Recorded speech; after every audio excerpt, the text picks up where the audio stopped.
What's up YouTube? This is Steven from TeamGoat. I will be bringing you another deck profile of my own. It's called Empty Jar. Now, what does Empty Jar do exactly? If you haven't heard of it, it uses the effect of Morphing Jar, flips up and down, and mills your opponent out by making them unable to draw. So let's get to it. So, obviously we have one Morphing Jar. That's the basis of the deck. You keep flipping it up, by the way. You're not actually flip summoning it, unless you just leave it alone and then you flip summon it. Then it can get, torrential, warning, whatever. But the way that I do it, and the way that other people have done it, that is no longer a problem. So, you have one Morphing Jar. To search out Morphing Jar, you got one Sangan. Sangan searches out Morphing Jar. Deep Diver. Woo.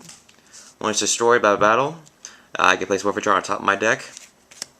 And that's all monster searching that I have. I don't use giant rats because Morphing Jar can get destroyed, whatnot, and that's really, really bad. AD Changer, I can move it from my graveyard to select one monster in the field, change its battle position. Use it to flip Morphing Jar face up using the effect. And Swift Scarecrow. Sometimes it's not as fast as, say, Exodia, but in that case, you have Swift Scarecrow. Just discard it. You can't, it doesn't matter where it's discarded. It can be banished, whatever, with Macrocosmos. As long as it's discarded, you're fine for the turn. Alright, so let's get into the meat of the deck. The books. Book of Tayou. Triple Book of Tayou. Excuse me. Book of Tayou allows you to select one face-down monster and flip it into face-up attack position. That activates the effect of Morphing Jar, allowing you to discard your hand as well as your opponent and draw 5 cards. As this flips the monster face-up and it doesn't flip summon the monster, your opponent cannot activate Solemn Warning, but it can activate Solemn Judgment to Book of Tayou. Just saying. That way it allows you to get past the summon triggers, per se. Like, torrential and stuff, like I said before. Book of Moon, flip Morphing Jar face down. Book of Eclipse, it's Book of Moon's bigger brother. Flips all monsters in the field face down, including your Morphing Jar. During the end phase, your opponent's monsters are flipped up, and your opponent draws 1 card for each. Now, that would sound bad, right? But if your opponent has 5 monsters on the field, because they just put their field all out right there, just ready to game, you Book of Eclipse. During the end phase, they'll draw 5 cards. 5! That allows you to basically kill them. Alright. Triple Gold Sark. Search out Morphing Jar. Just search out Morphing Jar, then defend yourself with Swift Scarecrows or 1 day apiece. If you don't feel like doing that. You also have double Duality. Just search out whatever you need. Or, I guess, add whatever you need to hand first. Magical Mallet. In case you don't have a good hand, you just mallet it away. And it's just great discard fodder in case you don't need it. For what I'm going to get to next. Triple Upstart. Power through your deck. Life points won't matter because you won't be attacking. And the piece. Kizan looks awesome on there, doesn't he? Each player draws a card. No damage taken. Your monster can even still be destroyed, so don't leave Morphing Jar on the field. Never do that. Since your opponent draws as well, it also combos well with card destruction. That allows your opponent to draw, and then bam, you hit them with card destruction. They discard like 7 or 8 cards, and then they draw 5 cards, and then you keep using card destruction over and over again if you want. And the combo that I'll tell you right now. Feather Phoenix. You discard a card, place 1 card in your graveyard, put it on top of your deck. You combo that with, say, you just activate card destruction after using 1 day apiece. Then you can, once you draw with card destruction, and then you Feather Phoenix, discard something, put card destruction on top of your deck, and then you upstart it. Or you 1 day apiece it to your hand. And then, from there, you hit your opponent again. Or, alternatively, you can discard stuff to add, Book of Tayou, Book of Eclipse, back on top of your deck, and then 1 day apiece it to your hand, or upstart it to your hand. or just get ready for the next Morphing Jar. You know, after you flip after you flip it up, then Book of Eclipse. Oh yeah, Book of Eclipse as well. You need Book of Eclipse because and Book of Moon, because if your opponent Valors it, then you might be gamed. Just saying. That way, so that's why you need Book of Eclipse. Because if you book a Tayou and it flips, and then your opponent's like, oh, I'll effect Valor, then you just chain Book of Eclipse or Book of Tayou or Book of Moon, and since Book of Moon resolves first, it flips it down.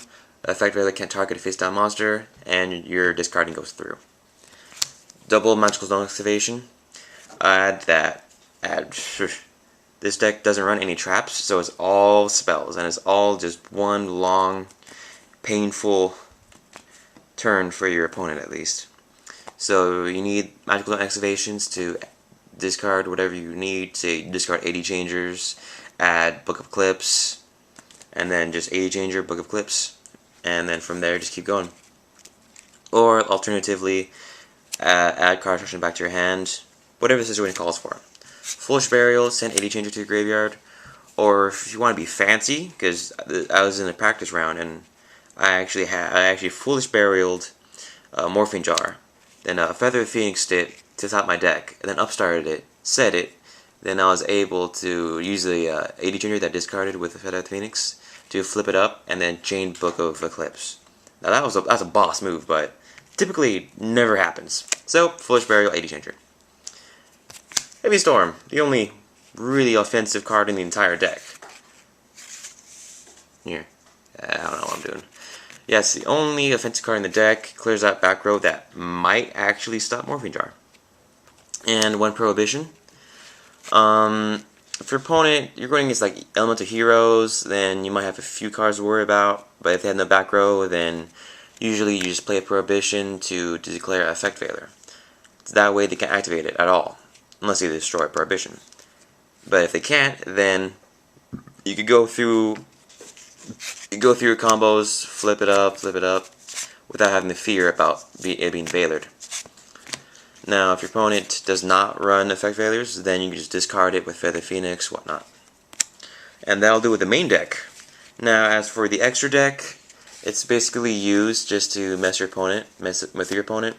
You could have Arcanite, Chimera Tech Fortress Dragon. You could have Beret and Beredo.